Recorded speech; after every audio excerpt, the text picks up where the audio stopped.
are far worse things waiting man than death. You will be scared shitless.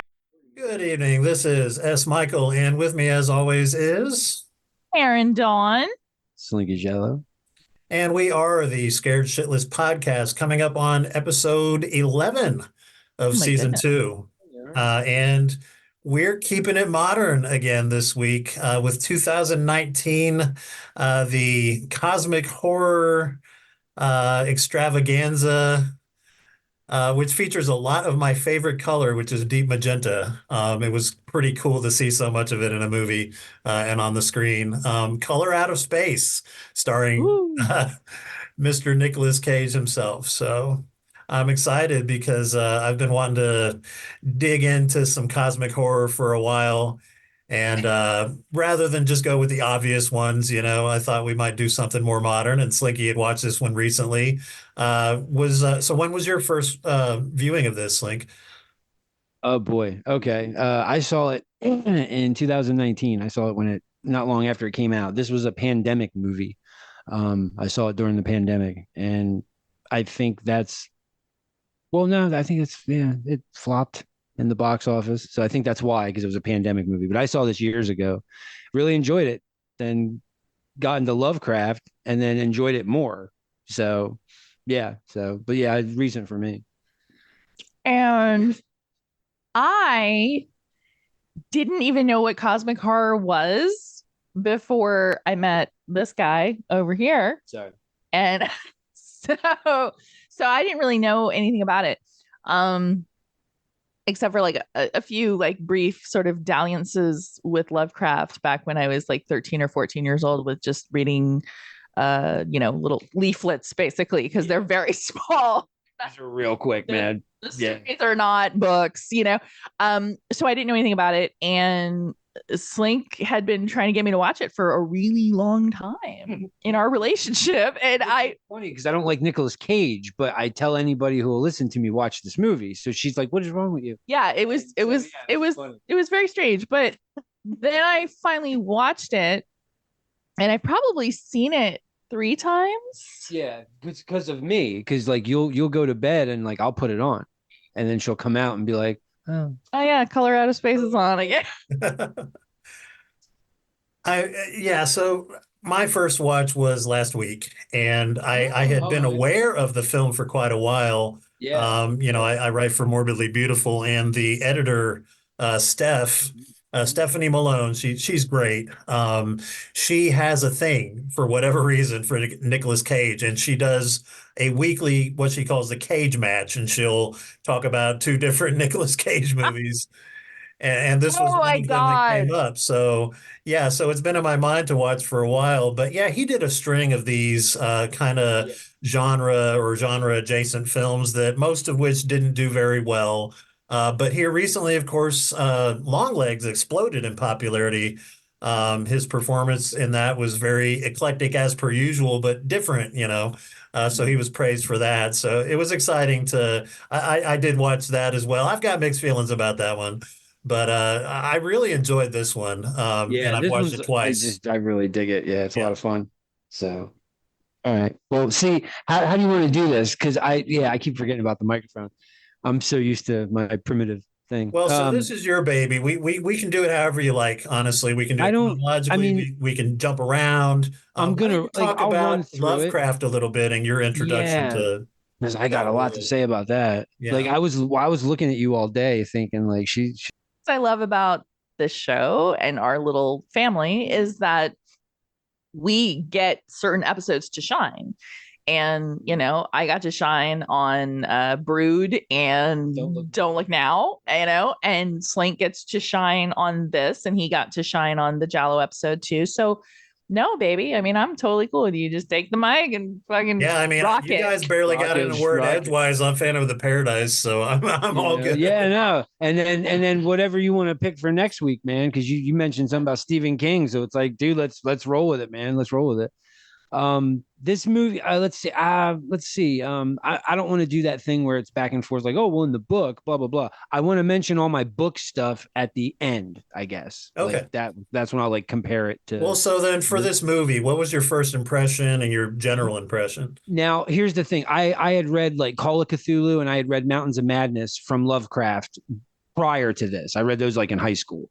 And I always thought Mountains of Madness was a fantastic story. And it's funny, the guy who wrote Who Goes There, John Campbell, was a fan of Lovecraft, and he wrote Who Goes There from Mountains of Madness.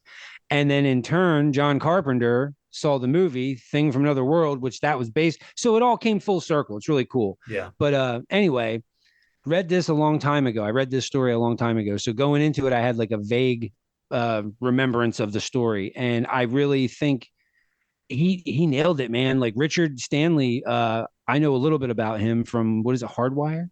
No. Hardware, Livewire? Hardware. And I knew that. I got that so messed up.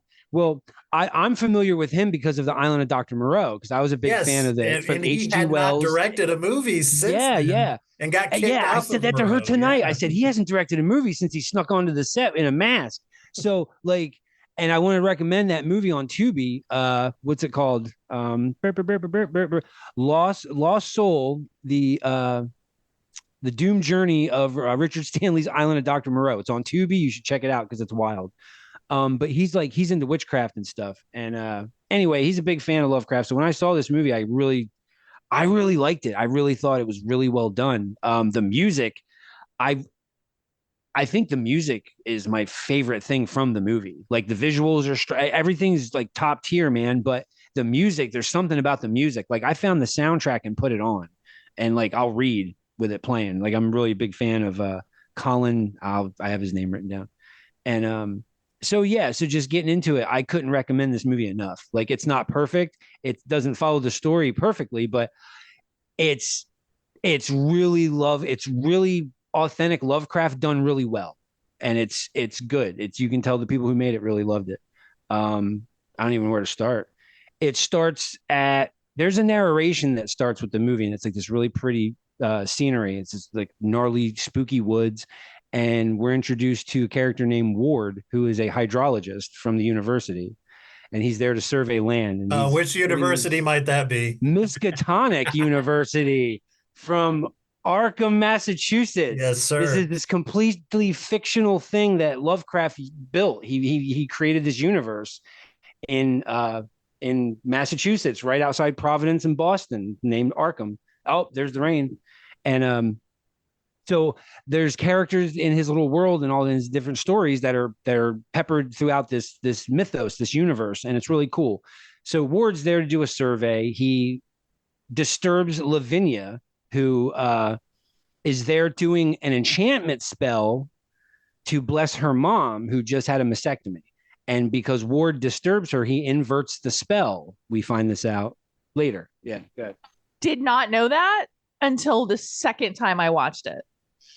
Yeah. Like I was like, why is all this shit happening? Is it just because it's the bad land? It was like I kind of figured it was like a poltergeist situation. But then when he explained the inversion of the spell, as well as several YouTube videos that we watched about the explanation of the film, I was like, it's the opposite of what she wanted to have. It's like bringing like pain and illness and toxicity. It invites famine and it invites disease and stuff like that. So whatever, we're going hard nerd.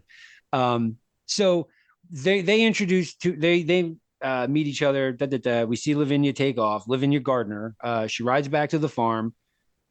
We find out he's there to do a survey for the dam. He's a hydrologist, and then they go their separate ways. She rides back to the farm. We meet Nicolas Cage, who is Nathan Gardner, who moved his family from the city to his father's farm to live the good life, to live the dream. And to raise alpacas of all things. To raise alpacas, which is funny because it's not in the book anywhere. I read it. The only thing I didn't do was go on Google and like wonder where the alpacas came from, because it's like, whatever. So they have a farm outside Arkham, Massachusetts, where they raise alpacas and they're living the good life. Nathan's wife, Teresa, what's her name? Jolene. Her name is Jolie Richardson. She is Vanessa Redgrave's daughter. There you go. See, She is also in Event Horizon, another yes, and that's her tie to yes, the other cosmic horror. Yes, I love this stuff. It's so good.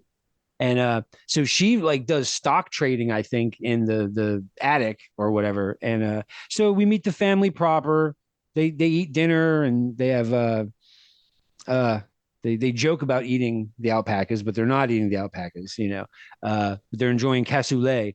And we just get to see the family unit, you know, blah blah blah blah.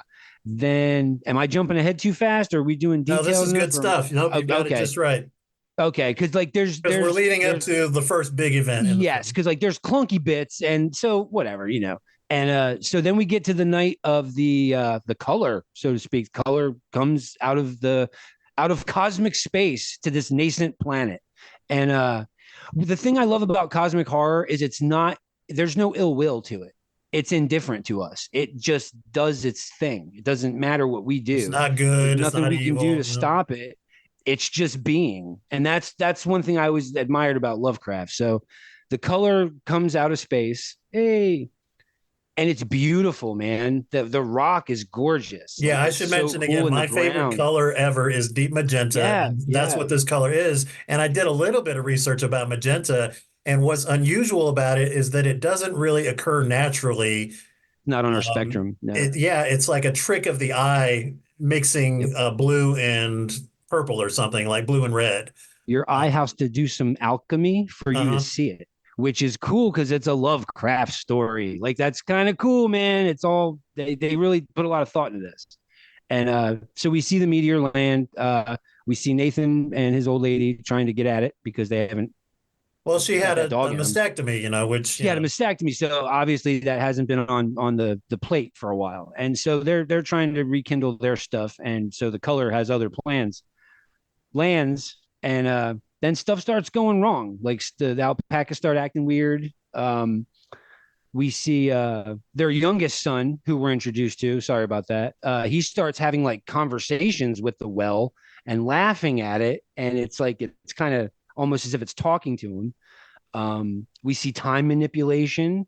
We see what Lovecraftians call Yog-Sothothery, where they play with time and people black out, they lose stuff. But the plants too, there's unusual plants springing up. Yeah, like the color of the ground starts changing color, and like we see this beautiful purple praying mantis climb out of the well with the tentacles in his face. It's really cool, man. And again, the kid starts acting weird stuff. Then people from town come out to check the meteor out. The mayor shows up with the sheriff. Her name is Koryanka Kilcher, and she's actually the first cousin of Jewel Kilcher, as in Jewel. I lived in a van, and I had a weird tooth in Alaska. Hashtag. And she's also on a little show called Yellowstone. So that's the mayor, and her and the sheriff come out, and they're checking out the meteor.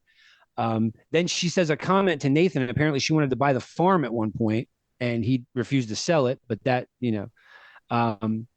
Ward's there. Lavinia comes out again. There's, hustle and bustle on the Gardner property. They leave.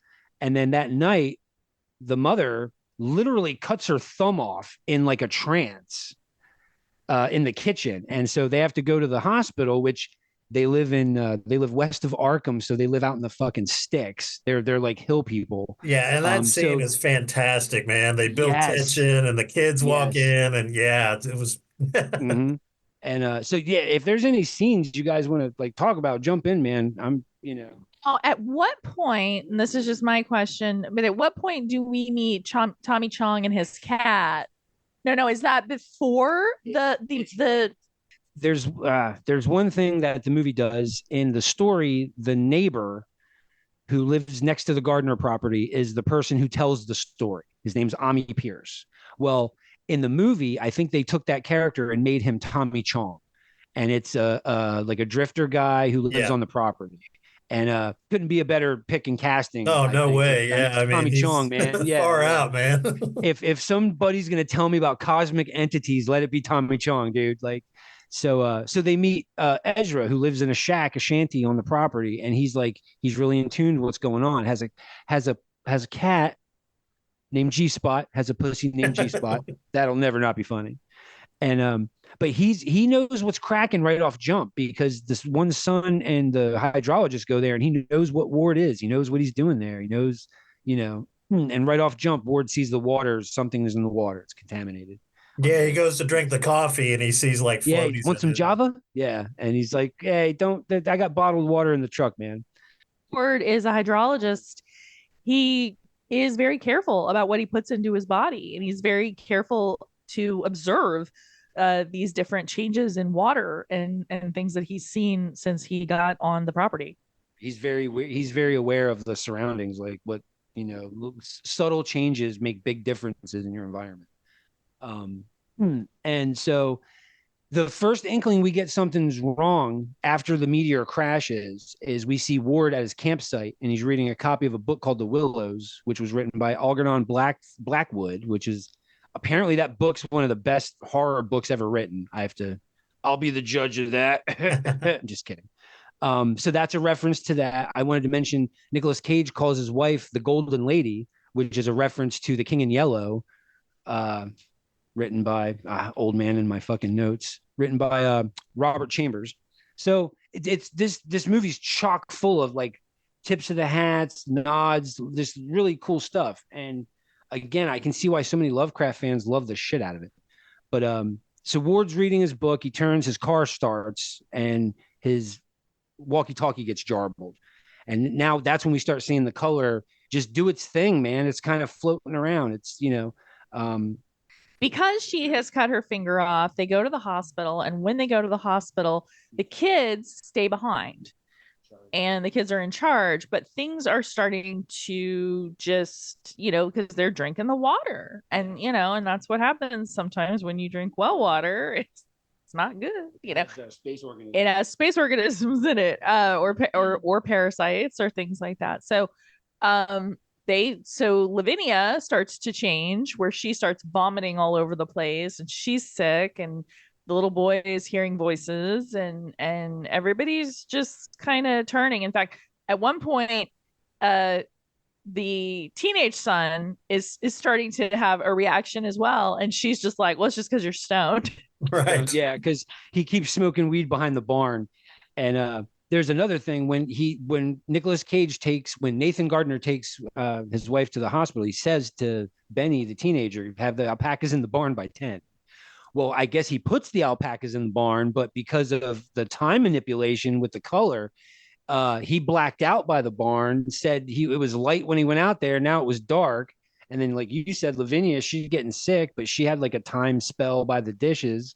And yeah, so it's just really interesting, man. And then you'll see this blinding magenta light pop off behind him when some fuckery is afoot. And it's just really cool. It's really well done.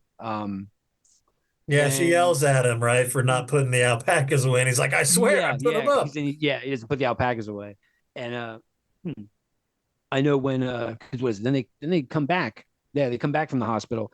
And that's when like you start seeing you see it before that, but this is like the really extreme attitude changes. You see like out of character, actions that they're doing. Like they just scream at each other. Yeah, they start to kind of lose it. If you notice, Nick Cage's voice changes a lot in this movie.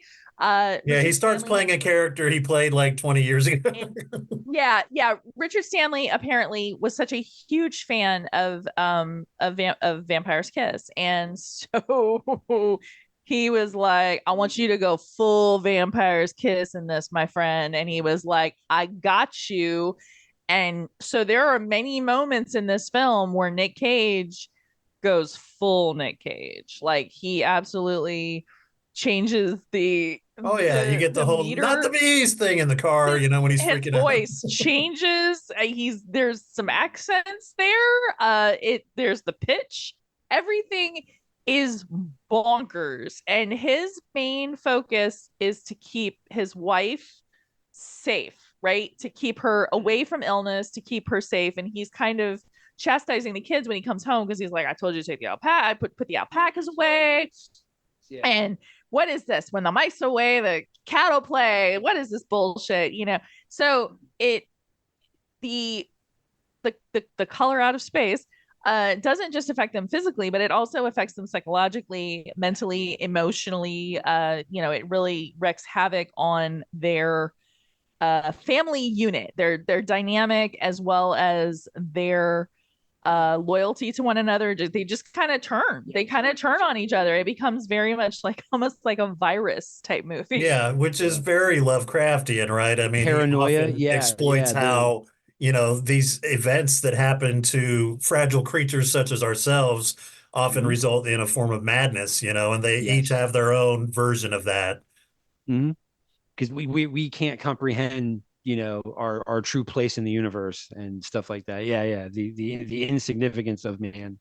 All while this is happening, we see Gardner out in his garden, and he's picking these beautiful tomatoes and these really pretty peppers, and the color, like you mentioned this before, the color that the farm has taken on is like an acid trip. It's really like, whoa, it looks like those posters in Spencer's, like right in the 90s, like the blacklight posters. Yeah, the blacklight really gorgeous posters. They shot this film in where was it? Portugal. That's where they shot it at. They shot it in Portugal. So all this, but now here's the thing. The catch is the fruit looks very beautiful and lush and everything, but as soon as you go to bite it, it tastes horrible. It's like there's no flavor to it. There's nothing to it. Yeah, he's so excited when he gathers it. He's like, "Oh my God, this is amazing!" And then he tastes it. And then that's when you see the frustration he has with, I did everything fucking right. I did everything I was supposed to, and you see him slip a little bit and start slipping into cage rage territory. You know what I mean? And then she's bitching about the dish again because she's losing clients. So it's like, yeah, you see it manipulating these people. But again, it doesn't realize it's manipulating them because it's just poking around the farm, being like, oh, they got alpacas. Check this out. So, and again, that's what I admire about this stuff. And so then, well, Lavinia tries to intervene again with the Lavinia tries to intervene. She goes full witch by this point, where throughout the whole movie she keeps saying to the teenage brothers she just wants to get out of there. They should leave. They should get out of there and go. And well, she pulls out her copy of the Necronomicon and opens it up, and she starts carving her like runic symbols into her body and leaving. She's doing a get the F out spell, and she's trying, man. So then the color comes out of the well, and it literally jumps on Nathan's wife and the littlest kid. It kind of bonds them together. We don't really see too much of it at first. It's kind of hidden. And then they're carried up to the attic, and that's when shit starts going bad. It's too much. Nathan, I'm getting ahead of myself. Nathan tries to put her down. He can't. He locks Lavinia in there. Family sticks together. It's real weird because it was crazy quick. Yeah. Because he goes up to the attic and he knows his wife's in pain and she can't possibly be comfortable looking like a kind of a reject effect, from like society, right? Like I was like, society in this movie. Yeah. And he's like, okay, I clearly have to put you out of your misery. And he's gonna shoot her with a shotgun, and she just, he can't. He's in love with her and he loves her, so he's just like, okay, but she needs to eat, so I'm gonna lock my teenage daughter in there. And he's just like, feed your mother. It's wild, man. It's wild. Like the body horror they show there is really cool. And so then I think that's when they come back from the farm, and that's when he takes Lavinia out of there and he shoots her. There's some cool, I guess I looked it up. You reminded me earlier to look it up. There was some cool puppetry work in that when they show her like tromping across the attic and stuff. I guess that was done with puppets and before that, they see the alpacas, which was also some excellent effects, excellent special effects there. And then to see that happen to the mom, it's like, how freaking horrifying is this going to be? Yes, honestly, I was really impressed with the effects. It was a combination, it looked like, of practical and CGI. You know, the practical effects being the kind of sticking together gooey stuff. And then the CGI, of course, would be like the glowing eyes and the uh, magenta energy coursing through their bodies, you know. Under the skin. Yeah, it would look really cool. It was. I did like how they kept the mom and the son hidden a little bit until they got him in the attic and before you really saw them. And then Yeah, the most horrifying aspect about that to me was the poor kid. He's like whining like a baby, you know. He just doesn't know what's going on. And listening to him scream, man, you're just oh like, man, I can't do it. See again because they're not in the other thing, so they butchering this. Well, so the cop, the sheriff come back. Yeah, the sheriff. Yeah, Ward and the sheriff come back, and that part's pretty neat because they go up there, handle business. Nick Cage finally puts her down, which that scene's pretty cool, man. Where her head pops up, it's like an Evil Dead kind of vibe I got from that.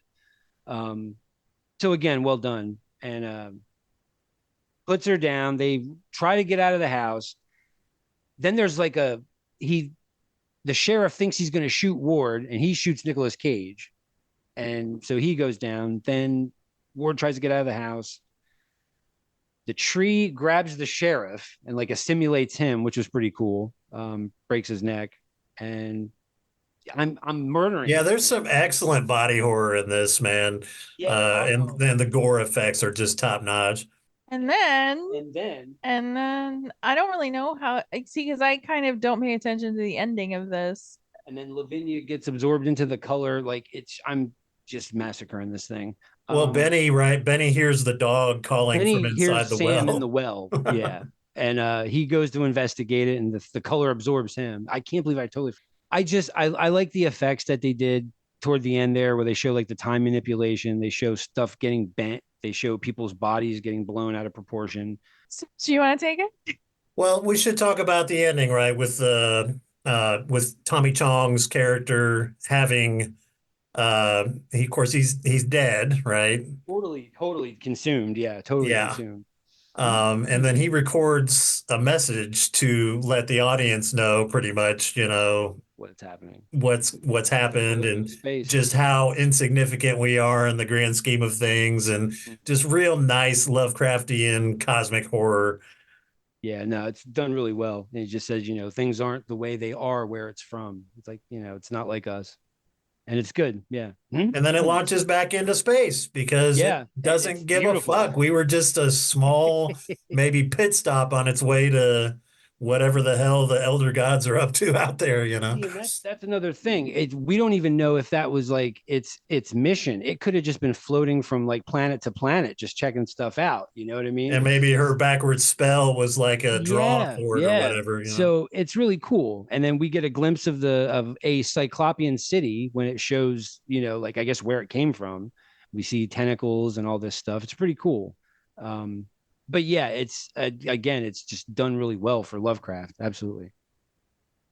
I would like to know, and I'm not sure if you know this, baby, but like, I would like to know, are there any Lovecraft stories that are told from the point of view of these creatures or these entities so that there's a better understanding of like what their mission is and what they're doing in their life? Like, has there ever been like a Lovecraft where they like flips it? I don't think not that Lovecraft wrote, but other authors have taken like his characters and written their own stories, like in the mythology, and possibly. But I don't know if there's a story from like Yog Sothoth's point of view. I don't think so. I mean, tons of fan fiction, I'm sure. The Call of Cthulhu spawned like an entire generation of gamers. Crazy stuff. I was just wondering if Lovecraft ever did that and ever kind of flipped it, because I would be interested to see the perspective from that of an elder god that just living his life, doing his thing, making a rest stop, you know, as opposed to how this Earthlings deal with it, right? You know what I mean? Because we've seen enough of that, but that's it. And that's the thing about Lovecraft is like it's hard to translate his stories into film. I'm pretty sure because they're all about atmosphere and stuff. But this movie did a really good job of making it eerie, making it creepy. And yeah, I commend it for that. Absolutely. Yeah, I feel like Richard Stanley really captured it and captured this this way of describing a color, right? Like the music and the atmosphere of it and how it affects everybody. I feel like he did a really, really good job with this. I feel like Stuart Gordon is like, the other like Lovecraft historian, except that he kind of like takes it and injects sexuality into it, which was something that Lovecraft absolutely abhorred. Like in general, Lovecraft hated shellfish, black people, and sex. And penguins. He didn't like penguins. So what did you, I mean, what did you think overall of the film? Like, are you a love, like, have you read the Lovecraft stories? Are you like, So I have a very tangential relationship with Lovecraft. I'm a pseudo intellectual when it comes to Lovecraftian stuff. Like, so it's all been just what I read from other people describing what they've read. I've not actually okay. sat down and read the stories myself. Sad to say, and having watched this, and also having overseen some Call of Cthulhu games. I Yeah. have a few Lovecraft board games, like those big expensive ones, you know. Oh yeah. Yeah. Yeah, the $70 board games, you know, from the shop that are based on Lovecraft. I really do want to delve into. So, for somebody just getting into it, what might you recommend for them? Okay. Good question. I'm glad you asked. If you are total, if you don't know anything about the stories or the movies or anything like that, and nothing about the games, because I used to have a couple of the dice games and stuff, like it's just very fun. I recommend the story, The Color Out of Space. I recommend the story, The Dunwich Horror, a short story called The Hound, which is the first mention of the Necronomicon in his story. Right, Very which short story. It's like 70 yeah, which pages long. appears in so many And other yeah, horror and it's in stories this and movie, movies. but Yeah. it's pretty cool. So absolutely. And also, I know you will recommend the two short films that are on Tubi correctly from the Lovecraft Historical Society. And go on ahead and talk about them. Okay, she's like, yeah. See, just recently I purchased this set of Lovecraft books from a thing called the Lovecraft Historical Society, and apparently they made two short movies in the 1920s and 30s style to look like the films. One's called The Call of Cthulhu from 2005, and the other one's called Whisper in Darkness from 2011. And these guys, I guess they're like a LARPing community. They're like that's what I read about them, and they just took their love for Lovecraft and made these movies in the style in which like Universal would have made them in the 30s. And one's a silent film. The Call of Cthulhu is a silent film. They're beautiful. They're beautiful. If you are a film person of any sort and you're a fan of any black and white horror movie, you definitely owe it to yourself to check these out. And this would be, I would say, a good entry point to people who are getting into the mythos, like the Cthulhu. My first exposure to it was the Metallica song on Call of Cthulhu on Ride the Lightning. So everybody's different, but like I've played the games that you mentioned, Death May Die, yeah, really cool stuff. But that's what I recommend, because Color Out of Space is a good tip your toe in the water to see if you like just cosmic horror, because it's, you know, just to see if it's your cup of tea. It's mine. I love the idea that we're Yeah. insignificant, you know, and so yeah, it has really cool themes. But that's what I recommend. Awesome. So I would say to anybody who really enjoyed this movie, which I very much did, there are also two other versions of this story that were made into movies. One of them is called Die Monster Die from 1965. And it changes a lot, right? It takes place in England. You know, the characters are different, but it's pretty much based on Lovecraft's story. And then there's another one called The Curse from 1987, which also, again, it changes a lot. So I want to dig into those two movies pretty soon, and hopefully they're just as spooky as this one was. But this one freaked me out, especially Lavinia's character, because she is so hopeless and wants to get out of there. And she's clinging to her woo-woo, as like comfort and, what spell can I use to get us out of this? And of course, it doesn't help. It's like the rest of us, right? We're all in the same boat. Some of us turn to woo-woo, religion, and some of us are just, we accept that we're fucked, like Cage pretty much does towards the end. But yeah, so The Curse, 1987, and Die Monster Die from 1965. But yeah, this movie I thought was scary. So now would be a good time to talk about the namesake of the show, The Scared Shitless. You will be scared shitless. There we go. Which of course, is the moments during the film in which we found ourselves either scared or could picture ourselves being afraid in the right circumstances, such as watching it alone at night or what have you. And for me, man, there's so many moments. I would have to say probably Lavinia, just realizing that there's nothing is working, and just the horror in her face when she sees her brother and her mom stuck together. When she gets locked in the room with her mom and brother, her dad is the one that throws her in there. I mean, she's a good little actress, this girl who played Lavinia. She's done some other genre stuff as well. But I believed that she was just completely lost and afraid and scared and just at her wit's end. So that was terrifying to me. Yeah, I absolutely have to go with the feed your mother scene. Where he just tosses her in there, and it's just it's terrifying, that element that you have a parent and the parent has turned. And you also love your mother. You don't want her to die, but you don't want to get absorbed by her like the kid did. So it's very strange. It's very like there's nothing that can prepare you as a teenage girl for this moment. I think, all right, well, as if any of the other stuff wouldn't scare me into the fetal position before this, it's when Ward is in the house at the very end and you can tell like shit's warping around him and he sees Nathan come at him as though he's still alive. Like he knows he's dead, but he's seeing this time loop thing, you can't comprehend this stuff. You're not supposed to process it. You're seeing stuff that's not meant for humans. So your brain is trying to work with what you're seeing and it's not working. It's like, well, I just know this guy was dead.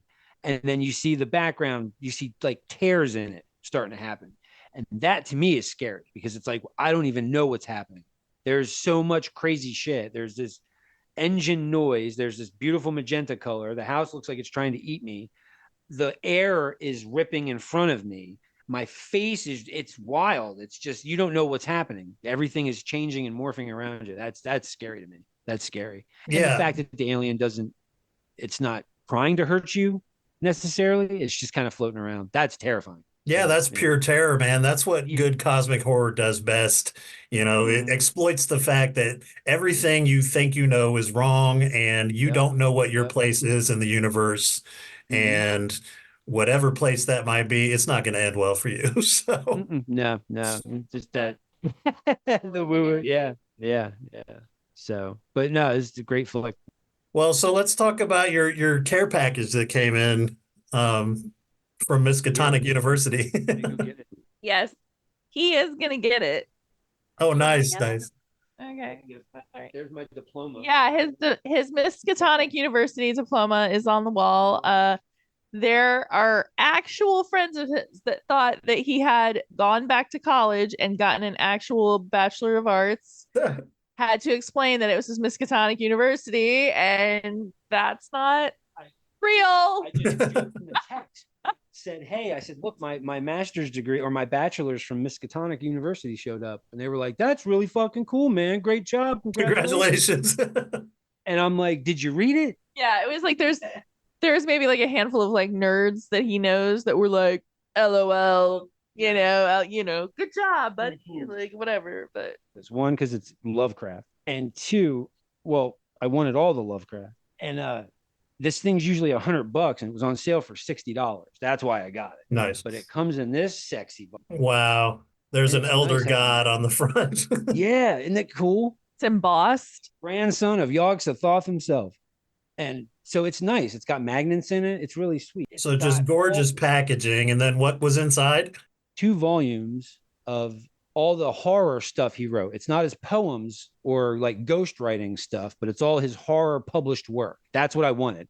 Because I'm like, if you get, just buy all the Lovecraft. And then there's a reader's guide in here, which is like a cheat sheet on the big stories: Cthulhu, Case of Dexter Ward, Dunwich Horror. And then everybody's favorite, all the swag. I got that diploma. I got a bookmark that's leathery, pleather, I think.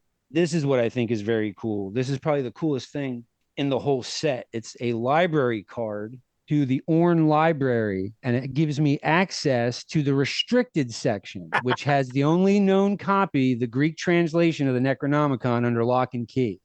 And Dr. William or Henry Armitage himself signed my library. So that's pretty cool. That's So pretty awesome. cool. And so yeah, it's great, man. And like I've already read fucking 3/4 of the one book, so but I love this thing. It's so cool. I've been talking about it for a week. And as his partner, there is no greater aphrodisiac than watching someone geek out on something that they absolutely love. So it's a lot of fun, man. It's a lot of fun. Well, so we should talk a little bit about rating this movie, if that's even possible, because it's so genre specific. I think that it's really up there in terms of cosmic horror. If you're a horror fan in general, you're probably gonna enjoy Reanimator more for several reasons. But it's not your typical horror movie. It's more straight cosmic horror. And so for that, I would give it a 5 because, you know, if you want to watch a cosmic horror movie and you want to know what cosmic horror is all about and the feeling that you get of dread throughout as it builds towards the insanity, this is a perfect example. So yeah, I really enjoyed the movie from that aspect of it. For horror movies in general, because it is a little clunky, I would give it probably a 3.5. So I would average out to a 4. Nice. Yeah. No. You want to go? is this out of 5? Out of 5. Okay. Out of 5. Yeah, I give it 4 out of 5 maggot dicks. That's one of my favorite You say that all the time now. it's hilarious. It's a great insult, you know. And yeah, no, I would say 4. I would say 4 out of 5. Because it's really great. Sometimes the, you know, Nick Cage of it all kind of made me just kind of go, oh, god damn, really. But I love Jolie Richardson. I've been a fan of hers since Nip Tuck. I think she's fantastic. I absolutely love Lavinia. That actress is phenomenal. You know, obviously everyone loves to see Tommy Chung. He's just funny. And we're big fans of your gummies if you're listening. But you know, like the movie overall is just very beautiful. Yeah, like it is shot in Portugal, and you know, there are certain locations that are just absolutely exquisite, and this is one of them. Just that house is beautiful, and the garden and the alpaca farm and all of it is just so otherworldly, right? And like almost like watching Legend, you know, except that Legend was shot on a soundstage in the UK. But it has that very just fantasy feel of it, and that's why, yeah, I would definitely give it a 4 out of 5. Okay, as a horror film, just hey, let's put a horror movie on. Let's watch what's on Tubi tonight. A horror film, the effects, all the good stuff. I'm gonna say a solid like 3.5. I would say 3.5 because it's a decent horror film. As a cosmic horror film, it's a stellar 5 headed llamas, like all day. Because I got the same feeling from watching that movie, that sense of cosmic dread, that I did when I read the story. And if you can achieve that, I'll build you up all day, man. So yeah, there it is. But definitely. So again, if somebody wants to get into this proper, read the story and then see how you feel when you read the story versus what you watch the movie, because it made me feel the same way. Crap. Like, you know, so, but yeah, stellar, outstanding movie. And you mentioned that Lovecraft fans that you've talked to or read tend to like this movie, right? I mean, that's a big deal because they're hard to please, you know? Yes. Well, I mean, I have to be honest, the Lovecraft stuff we've gotten up to this point is just like, oh shit. loosely based on Lovecraft. Yeah, it's You did, Sims, you mentioned Reanimator, and obviously Reanimator from Beyond. There's several movies that Stuart Gordon did, but yeah, they're very very loosely based on that. Like there was like in the 19 late 80s early 90s there was a movie called Buried Alive, which was it was and it would say in the trailer, it's like, inspired by the genius of Edgar Allan Poe. Right. And I remember saying that to my dad, and my dad was like, it means nothing to do with it. no, that's funny. That's funny. And the thing about Lovecraft, the thing is, it's his stories, like the way you read them, they're not written as like they should be filmed. It's hard. It's usually like a witness's eye. It's usually somebody telling you what they saw. Like, I was in my sleigh because, and another thing in The Color Out of Shape, the story, The Color Out of Space, sorry, it takes place in 1882. And the guy is telling the surveyor the story 30 years after it happened. So it's like, wow, okay. Because there's a couple passages where he's like, we rode past the Gardner place in our snow sled. And I had to stop and read that a couple times because I was like, oh, yeah, this is old school shit, right, man. So, yeah, because it's from a spectator, from a person who saw this happening, they're kind of hard to film. You know what I mean? Like, right.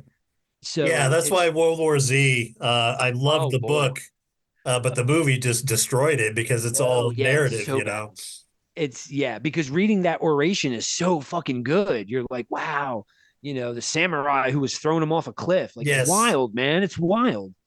And so it's the same thing with this. Like the Mountains of Madness, we kind of got that with The Thing. We did in a way, but that would be a hard movie to film because it's just a guy warning another expedition, don't go there because this is what I saw.